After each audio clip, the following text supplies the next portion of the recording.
In a by-election in Northwestern Province, in Solwezi, Citizens First President Harry Kalaba claimed an assassination attempt on his life. He argued that some people were hired to try and take him out.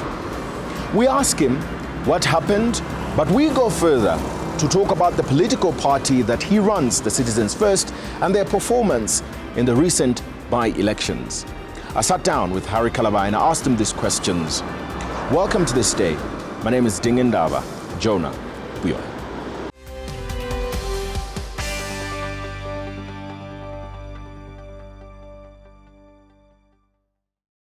Citizens First President Harry Kalaba, thank you so much for joining me on this day. Thank you for having me here. Always happy to be on this platform. Let's start from some recent events. You traveled to Northwestern Province and your party reported an alleged assassination attempt on your life. Would you tell us what happened? Very sad day indeed. I did travel to Solwezi to drum up support for our candidate in Kimasala Ward. The day began very well, and we were supposed to pay courtesy call on Father Zulu of St. Stephen's Parish, right in Kimasala Ward. When we reached there, we did pay the courtesy call on Father Zulu. He even took us around his property, and then thereafter we concluded. So as we were having a meeting with Father Zulu, we had UPND vehicles going around, circling the Catholic Church, because they had already heard Harry Kalaba was in the place. So they went around circling the church. But even Father said, I think those guys are playing that music. I think they want to tell you that they are also in competition with you. So you better be strong, President. I said, no problem. That's why we are here. Coming out of the parish now, going to enter into our vehicles. Here is a vehicle, Jonah. It comes straight where I'm standing. And I was in a state of confusion, but I didn't know what to do. I didn't know what to make of it. It's just coming straight where I am to take me out, and I just stood there. It took my security guys to push me out of the way, went and fell that side, and the vehicle went and rammed into the provincial chairperson for Kalaba province, hit that other woman, our member, hit another child, hit another woman. So 4 people were hit in the process where they wanted to hit me. And so when I hear people say it's some kind of a story we're trying to make up, why would we want to make up a story of such nature? It's only sad that when we went to the police station, when the guy was apprehended, taken to the police, it was the police themselves who confirmed to us that this vehicle belongs to one of the UPND officials. And the UPND guy refused to say, no, me, I'm not even there, I'm in the Copper Belt. I didn't know that my vehicle is being used for such. But clearly, the intention was evil, the intention was wrong, the intention was to knock Harry Kalaba out. And I'm here by God's grace. The person in question was arrested by law enforcement, and the people that were hit were also taken to hospital. But there was also an incident of a mob incident where this person was beaten up, and reports indicate that even your party has, in one of your groups, spoken about this person. Is this also something that you stand for, that you take the law in your own hands? No. Actually, when that was happening, when I picked myself out of the ground, up from the ground, I began making sense of what was happening, because everything was happening very, very, very fast. I saw that they wanted to whisk me away when there was a woman that was already agonizing with her legs. Another child was down there.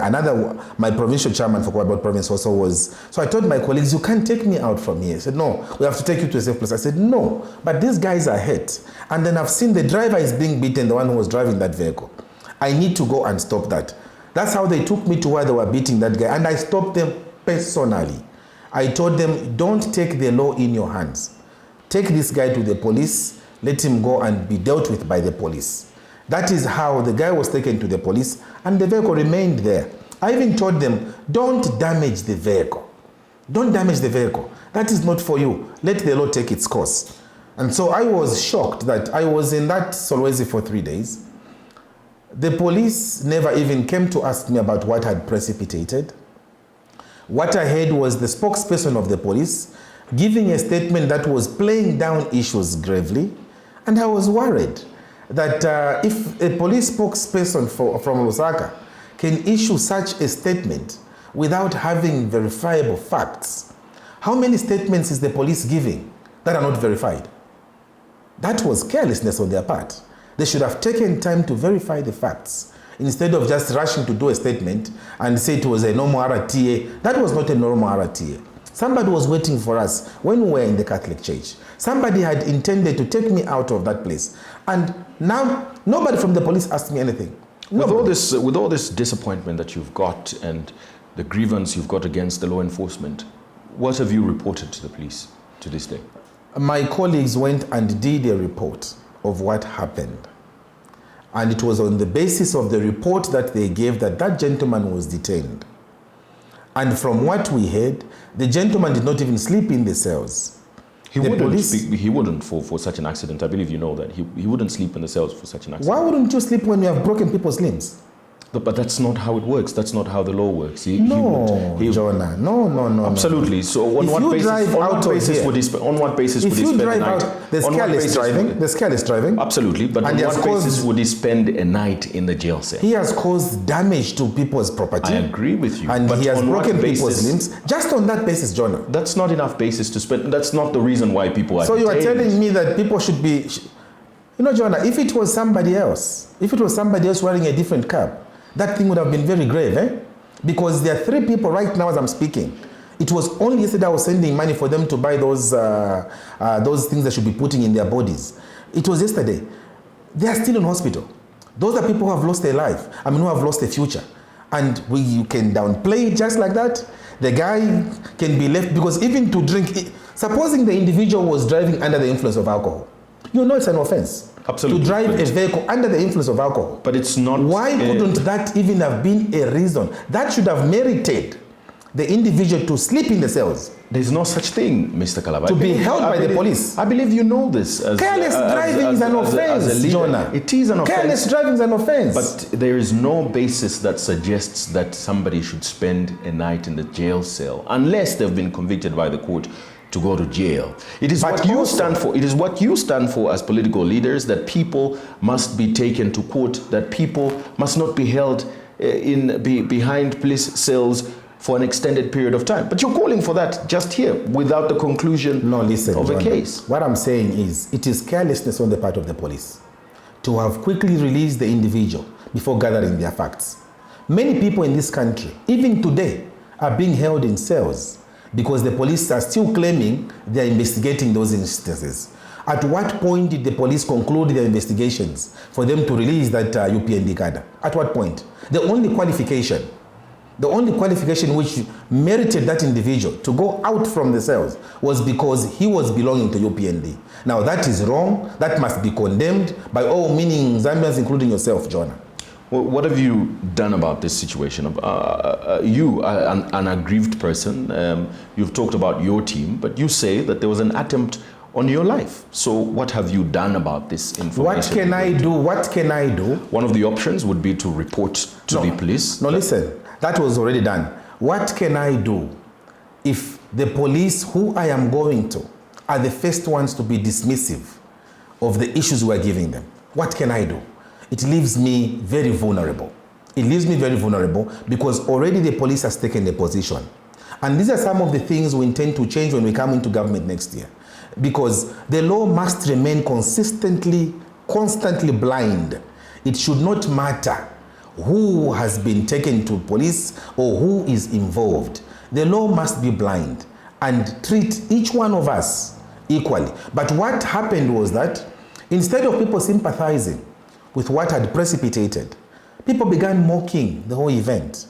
Kalaba wants attention. Kalaba wants what? The biggest attention we get, Jonah, is to be with you here on TV, because this is giving me 50 minutes of publicity with the public out there. I don't need to feign illness or feign an occasion for publicity to be there. No. All we need to understand is that the police should have done their work better. They must be professional, and we encourage them. I understand they are working under very difficult circumstances under this UPND regime. But even with that, the bare minimum the police can do is to ensure that at least they show you that they are concerned. But to issue a statement by Mr. Ray Hamonga and dismiss that issue as a normal RTA, people were in church, and what were they doing in church? If you ask Ray Hamonga, what were they doing in that church? Because that was a Tuesday, 11 hours. There was no mass for a funeral service there. There was nothing. The only people who were there were the Catholic priests and ourselves as CF who had gone to pay Ketesiko on those priests. And the same UPND were going, circling around the Catholic parish. That was all there was. But the UPND are downplaying this. This is sad for our country. We are setting a wrong precedent for this nation, and that is not right. You highlight the seriousness of this that happened to you while you were there. But I think it's also very important that in the spirit of allowing the rule of law and in the spirit of justice, as we would want it to be, you don't, and for the benefit of everybody that believes you, you don't leave it and go about your business, because that also risks downplaying the very situation that you were talking about. What are you going to do about this that happened in Solwezi? For now, I can tell you that the matter will go to bed because the authorities have downplayed it and the authorities have created drama out of it. But you haven't reported it. Let me finish. This matter has been reported, Jonah. This matter has been reported. We reported to the police, told the police these people have been injured. The police saw the injured people, and they got statements from the provincial chairperson who was injured. They got statements from the mother of the small child. They got statements from that other woman who has whose limbs have been incapacitated. So if that is not reporting, Jonah, what is it? What do you call it? The reports that you say there was an attempt on your life can only be made by you. Look, Jonah, the police themselves, when they hear things like that, they must take a lot of interest. I was expecting the police to say, oh, well, there is this story. Can you come and tell us the story? But you say that they are being compromised. They are compromised. No, I didn't use the government. You are the one using that term. I'm making inference based on what you said. Listen, that you don't have confidence in them. Why don't you have confidence? No. I didn't say I don't have confidence in the police. You don't think it's right for me to make that inference? Look, the police, one, are working under very difficult circumstances. That is one. That's a compromise. Yes. Two, the police have chosen to downplay this thing because of the UPND leadership. That's a compromise. So you interpret it in that fashion, and maybe you are even right, actually, because if the police, who are supposed to be the ones to dispense that same justice or enforce the law, because justice is for the courts, we expect them to enforce the law with impartiality. And I am saying, for now, even if I push this thing, they have already heard the sentiments of the leadership of the UPND. They are not going to do anything because those people have got families, they're afraid for their own jobs, and they'll just sit on it. But I'm saying, a time will come when such issues will see the day of light. Mark my words, a time will come. When is that time, if I may ask? The time is coming, John. I might not tell you the exact time, but that time is coming. Soon rather than later. What sort of time does it look like? Zambia is going for the elections next year. And you know, the UPND is losing the elections next year. And as they lose the elections next year, they must know that whatever you did to circumvent the law, whatever you did to sit on the law, whatever you did to prevent yourselves from facing justice, nature takes course at a particular course. And I believe myself that someone one day will be answerable for this. You say that the UPND government is going out of office. Definitely they are. And you say they are going out of office next year, 2026. Yeah, they are. But who's coming in then? Who's coming in? You are talking to the person that is coming in. On what basis should we make this conclusion? You, as party president of the Citizens First political party, traveled as a selling point for your political party to mobilize support in Solwezi, for example, in Kimasala ward. And you could barely get even 100 votes. You could not convince 100 people to vote for your candidate in that ward. and yet you argue that you are forming government next year. Where will the voters come from? Kimasala ward, Jonah, is comprising of about 32,000 voters. 32,000 voters. The UPND, even with the amount of money they spent, Jonah should have come to Kimasala. They were paving roads, they were giving social cash transfer, they were intimidating everybody around. And out of the 32,000 votes, that should be their stronghold, my friend. They only managed to get a paltry 670 votes in their stronghold.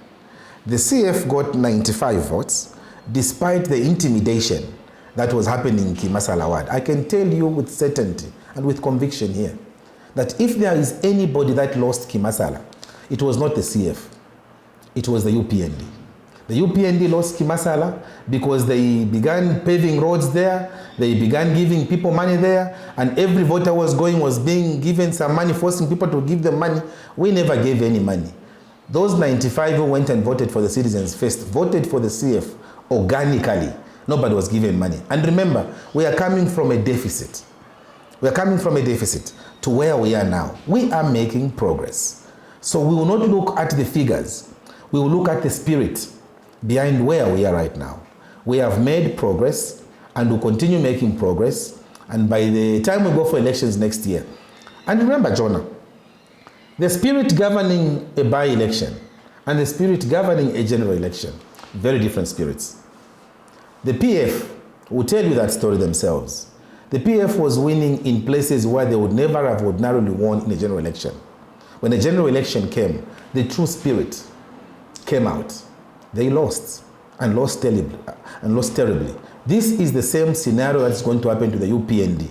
Today they can claim victory because they are giving people money, they are taking roads and giving social cash transfer, abusing the electoral code of conduct. It is fine for now.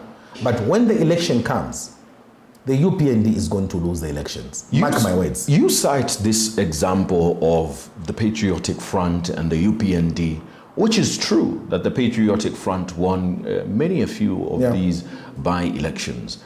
But it was also true that the divide between Hakainde Hichilema and Edgar Lungu was nothing above 100,000 votes. The first time it was nothing above 30,000 votes. The margin for you and the losing candidate in the last election was in the millions. And that should also paint a picture of what potentially could happen in the next election. Are you not considering this reality that numbers do not lie? Numbers do not lie, you are right, Jonah. And actually, if Mr. Hichilema or the UPND were consistent people, it was a party that took people seriously, I would be worried seated here. Everybody is complaining. Everybody is complaining. Even in Northwestern Province, where I thought it was their stronghold. That is why they can come up with all those kind of machinations to intimidate voters. Our own district chairman, the police, again, when he was taking pictures of the police, the UPND guys giving money to voters, the police got our guy and asked him to remove the pictures. They didn't want the pictures to be seen. Those things don't happen in a general election. So for me, the numbers might look very gigantic for the UPND, and one would think... But they are, that's the truth. Wait. You call me for another interview here as head of state, and I will tell you, you see, Jonah, you were believing that crap that the UPND was doing that time. Now you've seen for yourself. They are out there because the numbers they were getting were not reflective of what they have done. Nobody wants the UPND around except themselves. And even within themselves, they know that they are limping. And if they continue on this trajectory, they are in trouble. Nobody would want to vote for a government that has exposed them to 16 hours of load shedding while they are providing electricity to other countries. Nobody would want a government that has allowed foreigners to overtake mining activities for them, and when they themselves start doing mining activities, they are in trouble. People have taken stock of all this. This is a government that is not worried about a business owner losing his barbershop business, losing their hairdressing business, losing their welding business. They don't care about that. For them, they are all interested in politics every day. But there comes a time when the divide will come. When people will say, we have enough of your crap, Imwe, that time is coming. And it's next year on the 13th of August. Before I move on this topic, I just want to also clarify that my views are an alternative view and not a representation of the United Party for National Development. So I don't believe what the UPND says. I provide an alternative view for us to have this discussion ongoing. I get you. But still coming back to this, you are confident as a political party that you will be forming government, but let's talk about Kalulushi, for example, where forget the 95 votes, could get below 10 votes as a political party positioning itself for governance, to form government. Surely that it can't be that bad now, can it? No, it can't be that bad. But this is telling you the fact that before this program, I haven't told you what happened in Kalulushi. But I'm sure you're asking it for me so that the public can know what exactly precipitated. We didn't have a candidate basically in Kalulushi. The guy filed in papers, and after filing in, he was nowhere to be seen. So there was no campaign that exactly took place in Kalulushi. So even those who gave us those numbers, they did well to give us those numbers. Clearly, in Kalulushi, Copper Belt province as a whole, that is a place where we are going to amass votes that you have never seen. It's the Copper Belt, because if there is a demographic that is struggling every day, it is the Copper Belt. And they have come to a conclusion that this government again must go. The UPND won. According to them, they won. Their councillor won. That councillor, I can guarantee you here, is not coming back in the next 9 months when we go for elections. They can be there for 9 months. Because it's a by-election, it is fine, but they're not coming back. As we were building up to the 2021 election, analysts, pundits, pollsters were able to predict where the UPND would get votes from. And that would be from the southern part of the country, the western part of the country, the northwestern part of the country, and eventually they managed to get part of the Copper Belt and Lusaka.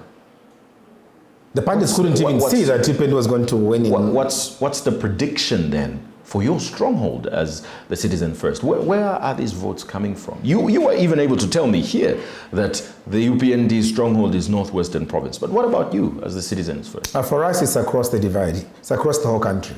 This issue of wanting to insist on a particular region as a stronghold is what is even promoting and breeding regionalism in our country. For us as Citizens First, we have chosen not to pick a particular region or province as our stronghold. We have said we are going to go far and wide. We'll be in Southern Province. We'll be in Wapula. We'll be in Muchinga. We'll be on the Copper Belt. We'll be Northwestern. We'll be all over Zambia. And it's up to the people of Zambia. And we are taking the same message in Western Province, just like we are doing in Central Province. It's the same message of hope that there is a better leadership that can take you to the next level. And our people in all these provinces have now come to realize, even the people where the UPND thinks those are strongholds, they are the ones who are even calling us and telling us that, you know what, we thought this guy or this government, when they come into government, things were going to be better for us. But no, things have just gotten worse. Do you think that as people are saying that things have gotten worse and they're tired of 16 hours of load shedding in a day for over a year now, and we're getting into 2 years of load shedding. But do you think they're saying that to make you as an alternative? Because we've seen them choosing other political parties like the NCP, for example, in elections that even you participate in, and you are far behind in terms of the numbers. We're not very far behind. So maybe they are talking about an alternative, but are you the alternative as a political party? You know what, John, when you talk about some areas, you don't talk about Milenge, where the CF nearly won that seat. You know, we did very well. But we understand where you are coming from. I think the Zambians must also know the other part of what we are doing in areas where we are not doing very well. Look, the alternative might not be Harry Kalaba, maybe, but what I know is that I am one of the biggest alternatives this country will look at very closely in the next election. This is why we have said we need to come together with other opposition parties of similar interests to ensure that we consummate or we amalgamate our efforts and ensure that we get rid of the UPND come next year. Now, yes, we might be trailing in the by-elections. Remember what I told you, Jonah. A by-election does not even give us sleepless nights. Doesn't even worry me a single bit, because for us as Citizens First, and I'm happy you even know the history of our party is using these by-elections to bounce back on the political scene. Our party is using these by-elections to announce that next year we are here, and we are here to stay. Our party is using these by-elections for mobilization. So if UPND wants to continue pretending that they are winning, let them continue pretending that they are winning. For us, we are also winning in our own ways, because we are getting the party to the people. For a party, Jonah, that is only 2 years old, to be doing what it is doing, and to even catch the attention of them on TV, to be here on such a prestigious program, you know it deep down in your heart of hearts that this is the party of choice going next year. Because there are so many parties that have been in existence for the last 10 years, 15 years, 20 years, and they have not reached the stage where the Citizens First has reached. We are a very progressive party, an ambitious party, knowing very well what is before us coming next year, that we are going into government. And because of that, we have taken the call very seriously to ensure that our people's hopes are safeguarded. So forget the numbers. Forget the numbers. Those are misleading you. Forget them. Concentrate on what I'm telling you now. That's what is going to happen. You've talked about working with other political parties, but it doesn't appear that the Citizens First has officially joined any alliance and is working with any political group of political parties. I remember the Tonse Alliance had a briefing just recently. There was no representation from the Citizens First. What does the future look like in terms of your partnership with these opposition political parties ahead of 2026? First of all, the Citizens First has already got 5 political parties that have come out in the open and have said they are going to work with us. So already that, if you want to quote an alliance, it's an alliance. 5 political parties registered in this country have said Harry Kalaba is the person that we want to represent us as president next year. Tonse is one of the alliances there, and the Citizens First is also willing to work alongside Tonse going in the elections next year. We are willing to work with any progressive party going in the elections next year. That is the call of our people out there. They don't want Citizens First to go it alone. They don't want Comrade Lubinda and Tonse to go it alone. They don't want other political parties to go it alone. They want us to sit at some table one day. And that is my prayer, that one day we should all sit around the table and see who amongst us. Is it Comrade Lubinda? Is it Comrade Membe? Is it Harry Kalaba? Is it Comrade KBF? Is it Comrade Mundubile? And so on and so forth. Amongst these colleagues of ours, we must be deliberate from the opposition side to see who amongst us can take us to the next level, so that we can stop the injustice. We can stop the suffering of our people. We can stop the nonsense of exporting power when we don't have. We have to sit around the common table and decide that change is possible. When is this going to happen? I can't tell you. I can't say.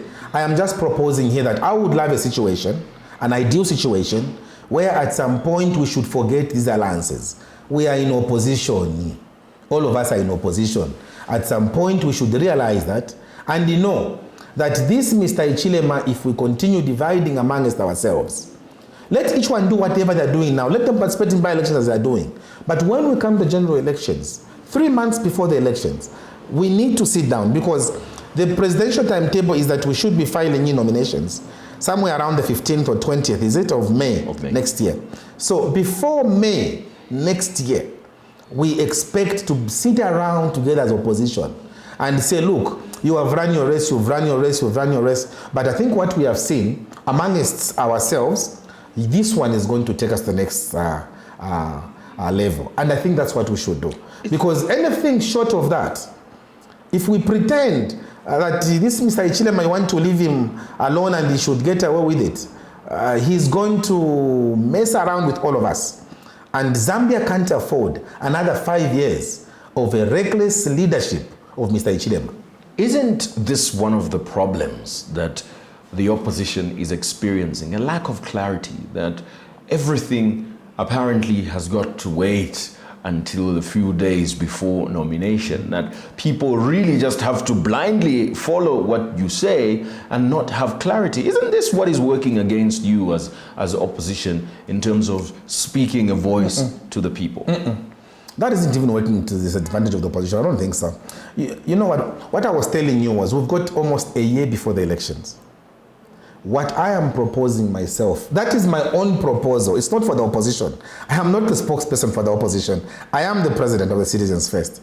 What I'm saying myself is an ideal situation should be that at some point we all gauge the works of how we have performed, where we have been, and the acceptability by the people of Zambia.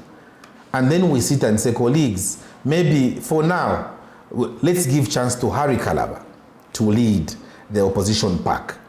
That is the ideal situation. And then everybody rallies around Kalaba, and then we go and face Hakainde Hichilema. Defeat him around 12 hours. You'll be crying right, left, and center. But if that doesn't work, Mr. Hakainde Hichilema cannot get 50+1. He can't. Everybody has said he is a failure. So he's not going to get that 50+1%. So whatever happens, Mr. Hichilema will be forced still to go back in the second round. And in the second round, if the opposition don't agree to coming together in the first round, the second round will force them to come together. Eventually, fate or circumstances will bring them together, and that is how it's going to be. What do you make of the economic progress of the country as reported by the World Bank, as reported by the International Monetary Fund, and most recently I was reading a report by the United Nations on the macroeconomic indicators of the country, which they say have been stabilized. And most recently, an observation of the local currencies strengthening against other major convertibles across the board. Isn't this speaking to what this UPND government has been saying about stabilizing the economy and managing macro and microeconomic indicators, and as an achievement for President Hichilema?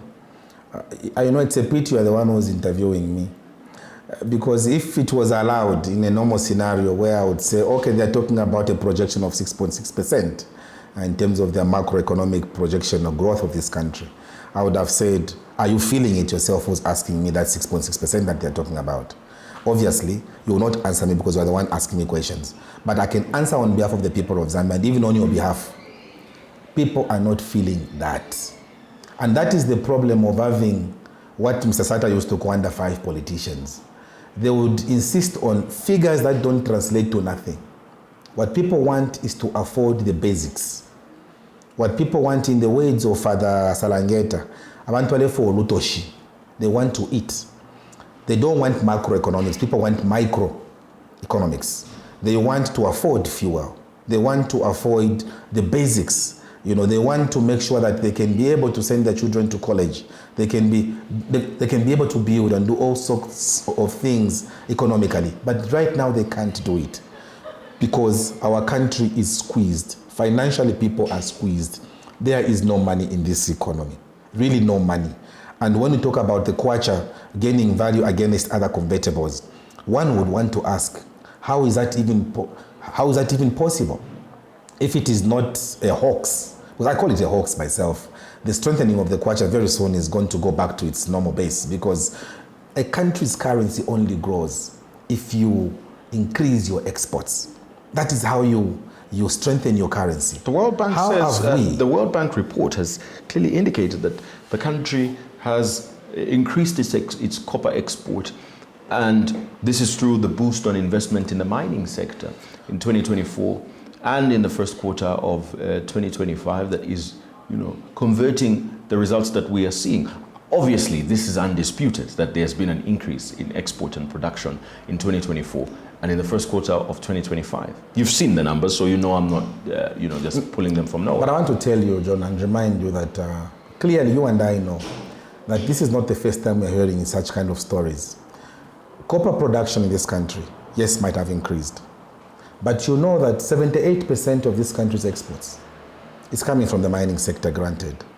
But when you translate that into the gross domestic product, the mining sector still continues to only contribute 12% of our economic growth. That is not something we can write home about. That is a problem. Already that is telling you that most of the monies are being externalized out of our economy. Most of the monies are not staying in this economy. That is why there's a liquidity squeeze. So yes, while microeconomics can speak to that, the microeconomics are telling us something different. And if I were a leader in this country, I would concentrate on what the microeconomics are telling me. Microeconomics are telling me that people are struggling every day. Microeconomics are telling me that while the copper production has increased, it is not benefiting us as a country because the volatility of our currency or the lack of keeping of our currency in our economy is too huge. The externalization of our dollars out of our economy without restraint is too alarming, to a point that the kwacha can stabilize today. The following days you see it was 22, 23, 24, slowly getting back to where it was because there are no dollars to strengthen your kwacha. You might export your copper as much as you want, but for as long as you don't put in measures to contain that currency within your economy, it will be just talk and no action. What about this government's proposed, the supplementary budget, which 33 billion kwacha, which has effectively doubled the domestic debt projection for the year 2025, which basically crowds out much of the local participation in borrowing.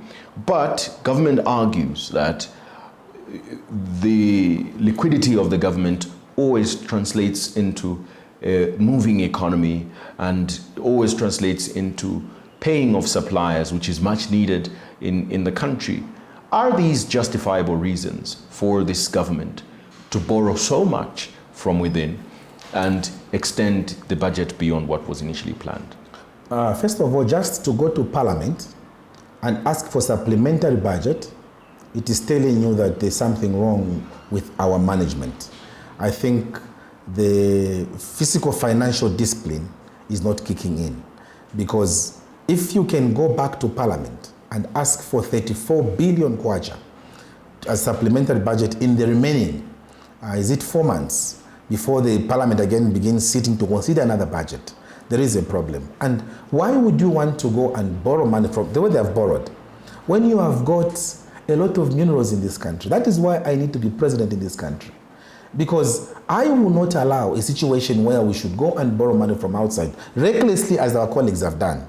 When you have got gold all over the country, and instead of using that gold to turning it into your advantage, you've chosen to slap a blind eye to that, and you have insisted on looking elsewhere instead of inwardly.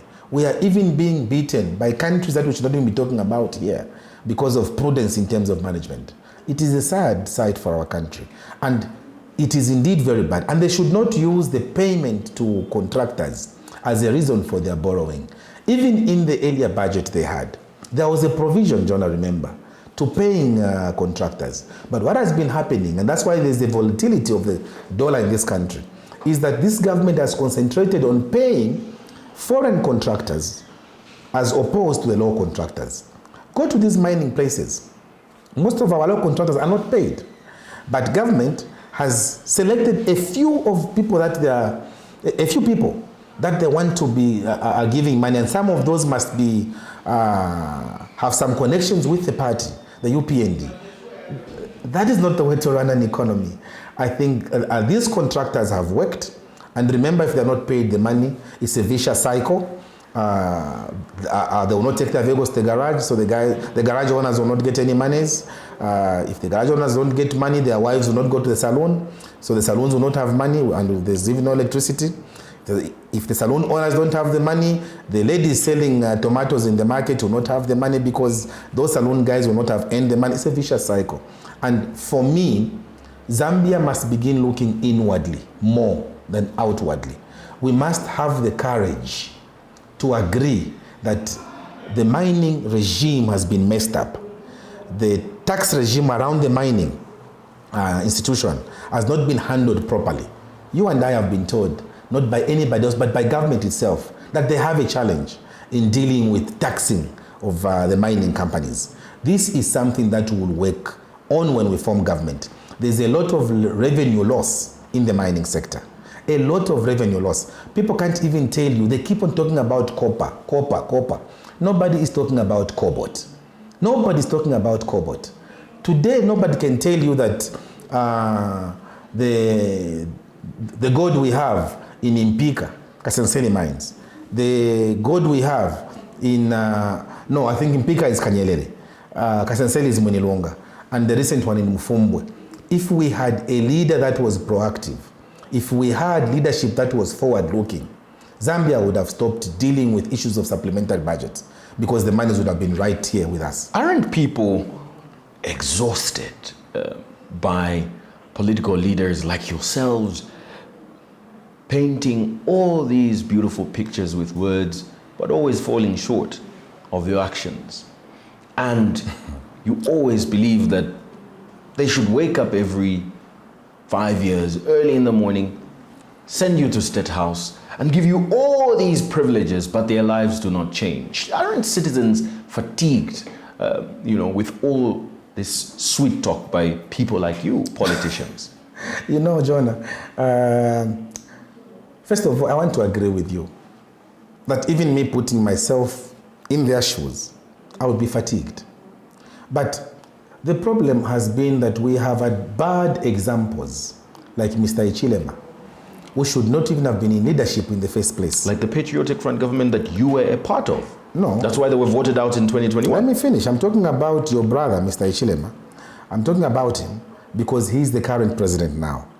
So, my elder brother also, Mr. Kainde Ichilema, duped everybody. You know that. He duped everybody that he was going to do abracadabra and things would change. And almost everybody fell for it. Almost everybody fell for it. Even when I had a conversation with him, I told him, stop this lying, you are lying, you man. You have not been in government. You have not even been a councillor before. You have not even been an MP before. How will you handle all these things? Because it will be your first time to look at a yellow book. It will be your first time to see what a white paper is all about. How are you going to bring these things down? But the people at that time were so fatigued with the Patriotic Front, because you asked me, like the Patriotic Front, which I was a part of. Remember, I resigned from the PF, Jonah. I resigned 4 years before their mandate finished. PF was voted into in August of 2016. December 2017, I was out. Just a year, I was out. The rest of the 4 years that they finished, I was not in government because I did not agree with the way things were being done. So the same things I was raising when I was cabinet minister are the same things I'm raising now with the UPND. We are not here to dupe people. If I was there to dupe people, why would I have even resigned as foreign affairs minister? Why would I have resigned? It's because I'm convinced that the way things are being done is not the way they should be done. It's because I'm convinced that even when I was being asked by Mr. Ichilema and others to work with him, when he was very attractive in the UPND in 2021, I told him, no, but you cannot perform, sir. You cannot take this country anywhere. And people thought I was arrogant. I was rude. And they will say, oh, Kalaba overrates himself. I don't overrate myself. I've only got confidence because I know what can be done and what should be done. That is why I remain here in this country as the longest serving foreign affairs minister of this country. Let's finally talk about the deferring of Bill number 7, an amendment, a constitution amendment bill that had been drafted and presented to Parliament by the Minister of Justice, the Constitutional Court dissenting, that constitution amendment and calling it, unconstitutional, that it needed wider consultation. The government has argued that they were pretty proactive, that President Hichilema deferred the bill. Do you commend him for taking that decision and asking for a wider consultation with the citizens? Stop taking me into temptations. My lawyers are on leave. They can come back. As long as you don't break the law, you wouldn't have to worry. Listen, first of all, Mr. Hakainde Hichilema had no business. He had no business taking that Bill 7 into Parliament. He knows very well that before in this country, we have had constitutional review commissions. In this country, we have had constitutional review commissions which have been dealing with issues of amendments. He knows that very well. He's old enough to know that there was the Mwanakatu Constitutional Review Commission in this country. He knows very well that there was Mainza Chona, the first one, in 1964, in this country. Why did he not want to go through the same process of amending the Constitution? It's because what he wants to do is to survive. It's survival basis. And he wants to manipulate the feelings of the women, the feelings of the youths, to be tilted towards him that is talking for them, when in actual fact, he's not doing it. Do you think if that were the case, he would have deferred it? Don't you think then he would have just gone ahead if that were the case? No, but the deferring was as a result of what the Concord said. And he knew about the Concord ruling. Somehow, he got wind that tomorrow the Concord was going to say something different, and he didn't want to lose face. He quickly tells Kasune, go and do the consultation. So he should give us a roadmap of how he wants to proceed with that consultative process. Let him go through the CRC. That is the only way Mr. Hakainde Hichilema is going to give credibility to this process. And in any case, Jonah, the church has said no to that thing is pushing.